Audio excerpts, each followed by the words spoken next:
Today we continue our series on the powers of Jesus. Last week we talked about the power of Jesus' blood to cleanse us. Today we're going to talk about the power of Jesus to heal us. When you read the New Testament, the witness is that Jesus healed thousands of people. Every village, it says, and all those who were sick were healed. So, in the time of Jesus, the healing power of Jesus was very real. And it's reported to us in the Gospels that he healed many people. But now here we are, some almost 2,000 years later, and we do not see that kind of healing going on, or at least in those numbers that we're aware of. It's like somehow or another, there's a difference between our time and the time of Jesus with regard to this healing. So what is the problem here? Why do we not see more of this excitement about the healing power of Jesus? Why do we not see more of it going on? Why do we not hear more about it? Well, I've thought about this for many years and a long time. And it appears to me that the difference is about ignorance. We have forgotten what the healing power of Jesus is all about. Over the 2,000 years, it's been corrupted by human understandings. And those human understandings have given us a wrong impression of what the power of Jesus is to heal. And that is the problem. We do not actually really realize what kind of healing Jesus is offering us and how that healing comes about. We've gotten confused about it, and we find ourselves not really knowing what it is all about and what we must do if we are to experience this power of Jesus to heal. More importantly, not so much what we are to do, but what we are to know in our heads about this healing power of Jesus. So today, I think it would be a wise use of our short time here together to learn more about what this healing really is all about and how we can take more advantage of it in our own human lives. The gospel reading that we just read a few minutes ago about the healing of the blind man is a wonderful gospel story for learning about the healing power of Jesus. How it happens, why it happens, what we are to do to make it happen. And so we'll think about it today. And as I was looking at it this week, meditating upon it, thinking about it, I was able to identify three things in this story that we must know. It's really a matter of knowing these things as opposed to not knowing these things. And as I have said, I think that ignorance is the problem. Like Paul said in the book of Romans, or the letter to Romans, he said, they're not aware of the righteousness of God. They don't know, they don't understand what is the righteousness of God. So let's try to understand it a little better so we can have more of the power of the healing of Jesus in our life. Now, the first thing that I see in this story that I think is very important for us to know, the blind man Bartimaeus, he knew what kind of healing he really needed. If you listen to the story closely, you hear that he cries out, "Son of God, have mercy on me." He does it several times. "Son of God, have mercy on me." If you're wanting your actual physical eyes to be healed, you would say, "Jesus, have mercy on my eyes. Jesus, have mercy on my blind eyes." But he doesn't say that. He cries out saying, "Have mercy on me." So what that means, I think, to me, is that the healing that Jesus is offering is the healing of mercy. That's what it is. It is a spiritual healing. healing of our soul that Jesus is offering. True, we must give God the glory for every physical healing that takes place in our life. But as we learn, the older we get, these physical bodies of ours wear out. You can heal me today, but I will be dead tomorrow. You see, that's the way it works in human life. And so we spend so much of our time praying for physical healings, as if that's the healings that Jesus is making the biggest deal about. But Jesus was actually making the biggest deal about spiritual healing. That's why he came. He did not come to heal people of their little physical illnesses, because everybody knows, and even Jesus knew, you heal a man of sickness today, he will be sick again tomorrow. That's not the big issue. The big issue is the healing of your soul, because when that soul is healed, you are good forever. Nothing can take that away. So that's what Jesus came to do. He came to heal us through mercy, but to heal our souls. That's what he came to do. That was the main thing he came to do. And so instead of using our prayer life to ask God to heal our physical infirmities, which again is not a bad thing. I'm not saying it's not a bad thing. I'm just saying it's not the most excellent thing. It's not the best thing. Which is better, to ask God to heal your hand or your back, or to ask him to heal your soul? Which do you think is going to do you more good for eternity? Which one? Didn't take much sense to figure that out. It's the healing of your soul that is going to do good for you, and it's the healing of your soul that is going to make you well. That's the problem in our world today. So many of the people in our world are concerned about their physical lives, not their soul, not their spiritual life. Can you imagine what this world would be like if people prayed more for their soul than they did for their body? You ever thought about that? War would cease. We would never have war again. For somebody with a healthy soul never causes a war. But because most of our human beings have no healthy soul, we will have war forever. And a healthy soul does not allow poverty to exist in this world. But because we don't have healthy souls, poverty is great everywhere we look. So the point is, the first thing we need to know, the first thing we need to understand is what kind of healing is Jesus really offering us.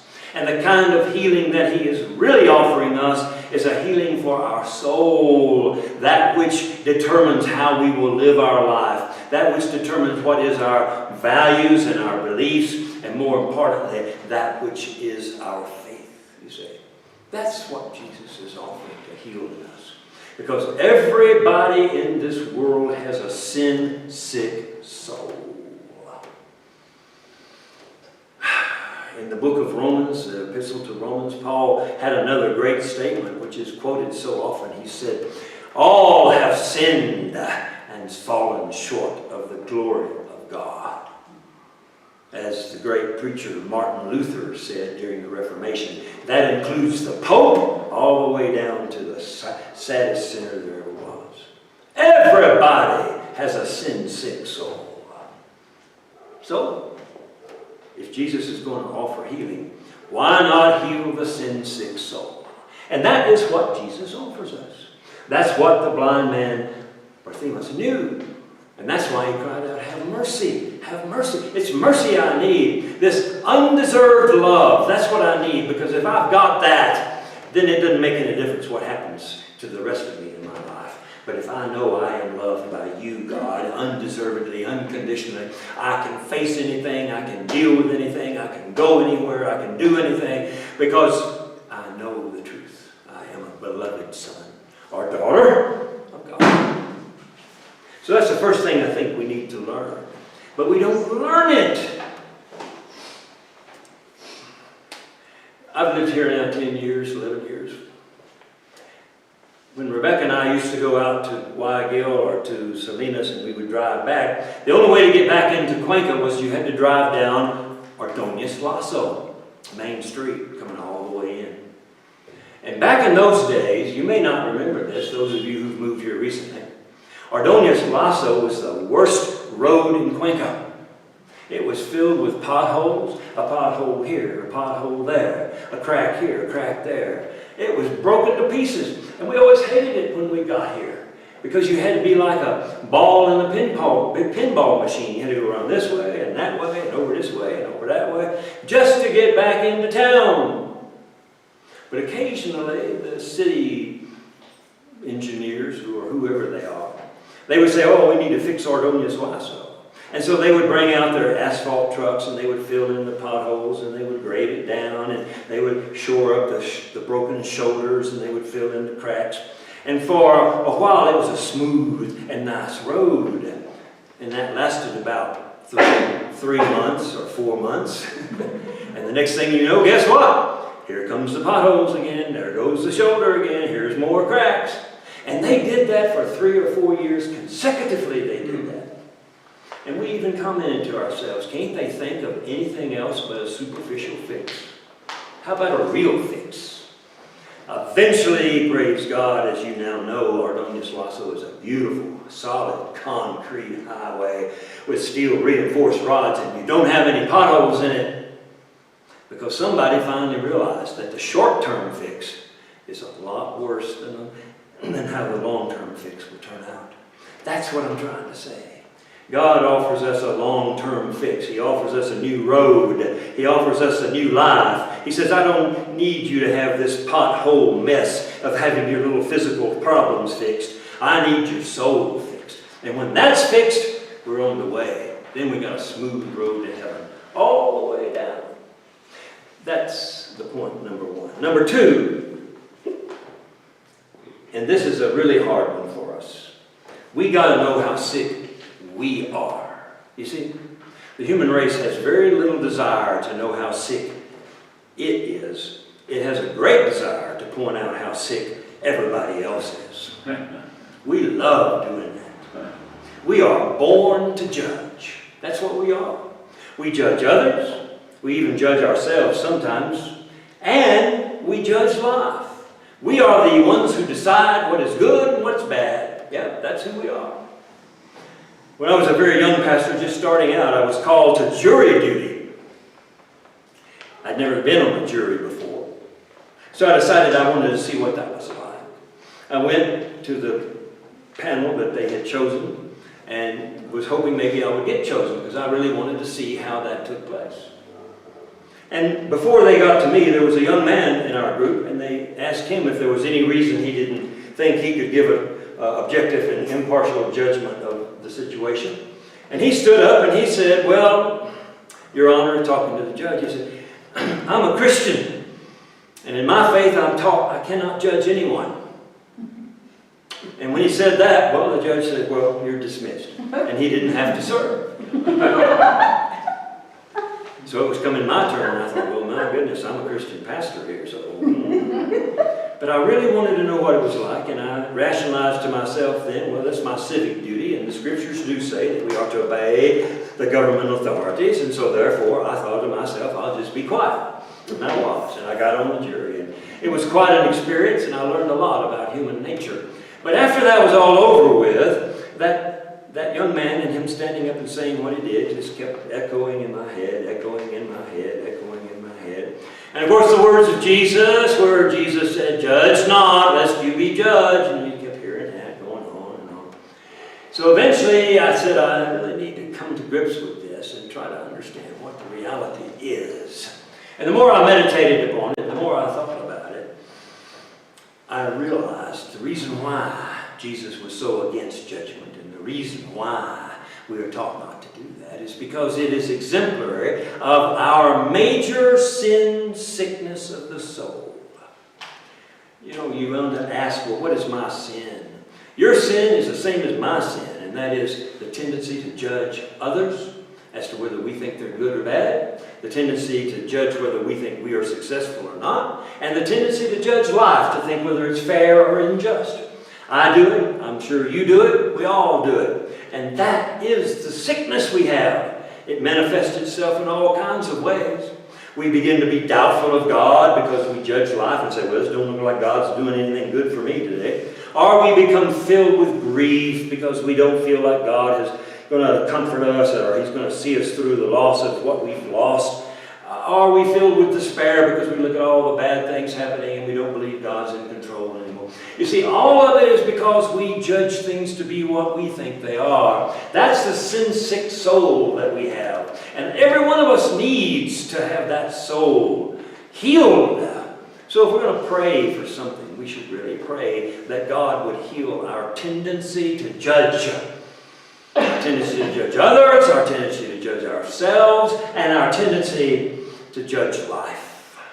You know, if the world would get rid of that one big problem, that we all have this kind of souls, then we wouldn't be fighting among each other. We wouldn't be filled with all this disagreement and all this brokenness that we have in our world today. Because all that would go out the window. That's the answer to what the world faces today, is to pray that your soul would be healed of the tendency to judge others, and that you would be awake, that you would realize that every time you were thinking something was unfair in your life, or you were thinking that you weren't being what you should be, or you were thinking that others were not what they should be, every time you had a thought like that, it would occur to you, uh-oh, my soul's got a fever. Uh-oh, my soul is getting sick. Then you would pray immediately, Lord, heal my soul today. People would be more focused on that than on others and life and what's going on in the world, and it would be great. So that's the second tremendous thing we need to know. We need to know how sick we are, you see. We need to know that we really are sick. It's not us, it's not others we need to worry about. It's not life we need to worry about. It's us. That's who we need to worry about. And if everyone would worry about their own self and their own soul and ask Jesus to heal that, our world would be a lot better off than it is right this minute. So, the third idea that I got out of this passage today came to me when I was realizing how Jesus ends the story. He asks the man, what do you want me to do for you? And of course he asks that to us as well. And of course now we understand, I want you to heal me. I want to see that which I cannot see. I can't see my own sinfulness. I can see everybody else's, but I can't see mine. I want you to heal me of my blindness to myself. And then when Jesus hears that this is what the man wants, and that he trusts that Jesus can give that to him, he says, listen to it, he says, go, your faith has made you well. Huh? Do you hear that? Yeah. No touching, no nothing else going on. Just your faith has made you well. What it's saying to us is that if you really believe that this is what you need to be healed in your soul, and you actually ask Jesus or God or Spirit to heal your soul, to take away your judgment, it is done. You don't have to wait till tomorrow, the next day, 10 days from now, a year from now. The minute you believe it is done, it is done. The minute you believe it is done, it is done. It's an instantaneous healing based upon believing. It's an instantaneous healing based upon believing. We do not realize in this world the power of believing, either for good or for evil. Let me tell you, it's one of the most powerful tools we have, the ability to believe in that which we cannot yet see. And that's the point we need to understand and to know if we are to experience the healing power of God. We don't have to wait for it to take place. We just need to believe it has already taken place. That's the key. When I was a young high school student, one of the things I loved to do, and I've told about it many times before, I loved to play football. I was on the varsity football team. And it's amazing, you can see how things have changed. Back in those days, I think I weighed 170 pounds and was 6 foot tall. And I was a defensive tackle. Today, I wouldn't even be a water boy. But back in those days, that was considered tall and big. So anyway, I was a defensive tackle on our high school football team. And we were doing pretty well, actually. But we were coming up against our cross-town rivals, who always seemed to beat us. But this year that I'm talking about, we were beating everybody else, and it looked like we were going our way for a district championship. And they were the only team that stood in our way. And they had a halfback on their team. I still remember, number 32. I can see that number right to number 32. And he was a short guy. Short, but boy, was he stocky. He was like a bowling ball, basically. Powerful runner, let me tell you. He had perfected the idea of raising up one's knees when one runs, so that anybody that tries to tackle him gets kicked in the gut with his knees. He was powerful, he was fast, and he was causing them to defeat many teams. And of course, being a defensive tackle, that was my primary job, was to stop him on my side, and the other defensive tackle was to stop him on that side. But he liked to run toward my side more than he liked to run the other way. And it was my job to stop him, which was not something most people could do. We would watch the films of other teams that had played him, and most of the defensive tackles were eating grass every day because of his speed, his strength. He was something. And they actually called him Cannonball. That was his name, Cannonball 32. And you knew he was coming at you. Of course, you had to get rid of the offensive tackle first. And then once you got past him, it was your job to stop number 32. Well, the game began, and I was ready to go. I had practiced and worked out, and I was as strong as I could be, and I'd watched all the films, and I knew some of his moves, and I thought, man, I'm going to try my best. So I went out there to try my best. But there was still this doubt in the back of my mind. Can I really stop number 32? Is he going to get past me? Is the whole stands full of thousands of people going to see me down on the ground like all the other defensive tackles? Well, let me tell you, that's exactly what happened. First quarter, I don't know, I think he scored 2 touchdowns on us and more yardage than I want to think about. Every time he started to head toward me, that fear came up again. Oh, he's going to fake me out this way, fake me out that way. Going to run over me, and you begin to kind of freeze. You begin to kind of not know exactly what you were going to do. So before halftime, I can't remember exactly when, but the second quarter had already begun, and we were falling far behind thanks to number 32. And the coach brought us together in a timeout, and he told us about how we needed not to give up, not to let these 20 points on the board bother us too much. But he looked at myself and the other defensive tackle, and he said, this game is in your hands, boys. If you don't stop number 32, it's going to be an embarrassment. And then he said something that just has stuck with me for the rest of my life. Coaches do that. They say things like that. But he looked at me. I guess he was looking at the other tackle as well. But he said, what you need to understand is you've got to quit trying to stop number 32. And then he paused, and I was like, quit trying to stop him? That's what I'm trying to do. I'm trying to stop him. It was like, what do you mean, quit trying to stop number 32? And then he said, and start believing you can stop him. Stop trying and start believing. Stop trying and start believing. Well, putting the helmet on, you're running back out there to get in the scrimmage lines again, and that just kept going in my ear. Stop trying and start believing. So I said, well, I don't have much else to lose anyway. He's already gotten past me so many times. And in my heart, I began to believe I could stop him.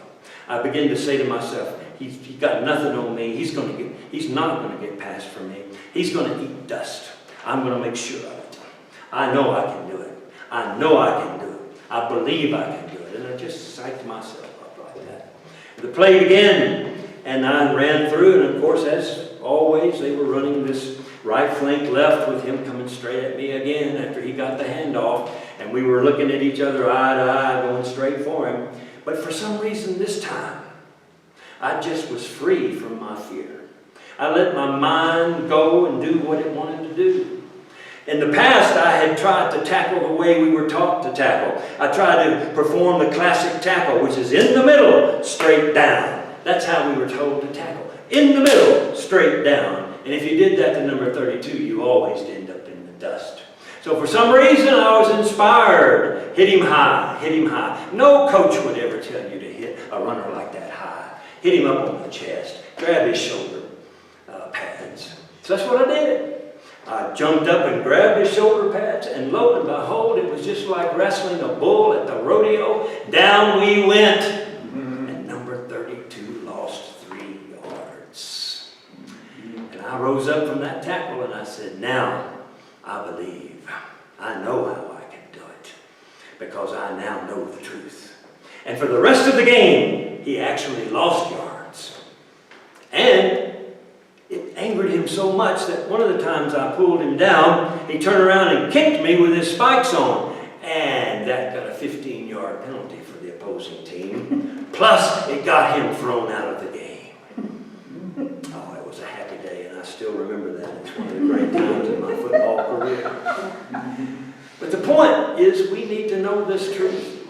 All you need to do is to believe you've been healed. If you ask God to heal you, you just need to believe you have been healed. If you have grief, ask God to heal your grief and then believe that grief is gone. I don't know about it anymore. I won't let it touch me. I won't let it hurt me because it's not there anymore. If it's despair, God's taken that away. You don't need that despair anymore. God has given you a reason to have hope, and that's what you have. If it's fear, you're not afraid anymore. In other words, it's the idea of believing what God has already given you. You've got to believe what God has given you, or it will never happen. You'll never feel it. You'll just keep on going from day to day. Oh, I wish I could be healed of this. Oh, I wish I could be healed of this. Just like I was in that first quarter. Oh, I wish I could stop number 32. I wish I could stop it. You got to stop trying to get rid of whatever it is that's ruining your soul and start believing that it's been taken away. So that's the third point that I would make today. That this is what we also need to know. So then, in conclusion, the whole thing we've got to realize about today's gospel reading is that Jesus comes to us just like he came to Bartimaeus. He comes to us. In whatever it is we're having to face, whatever difficulty we're having to deal with, he comes to us. And if we'll open our minds and hearts and listen with our heart, Jesus will say to every one of us, what do you want me to do for you? Please, when Jesus asks you what he can do for you, don't waste that opportunity. Don't say, oh, well, you know, I got this neighbor that gives me trouble. I wish he'd do away with him. Don't waste the opportunity. Ask God to heal your soul of your judgment of life. Ask him to heal your soul of your judgment of others and your judgment of your own condition. Ask him to do that. And then believe that he has. And you will hear him say, go, your faith has made you well. Amen. Let us rise now for our benediction. And now, may you go forth into this world, knowing that all is well with your soul, and can be well with your soul, for you walk with the great healer of your soul. Amen.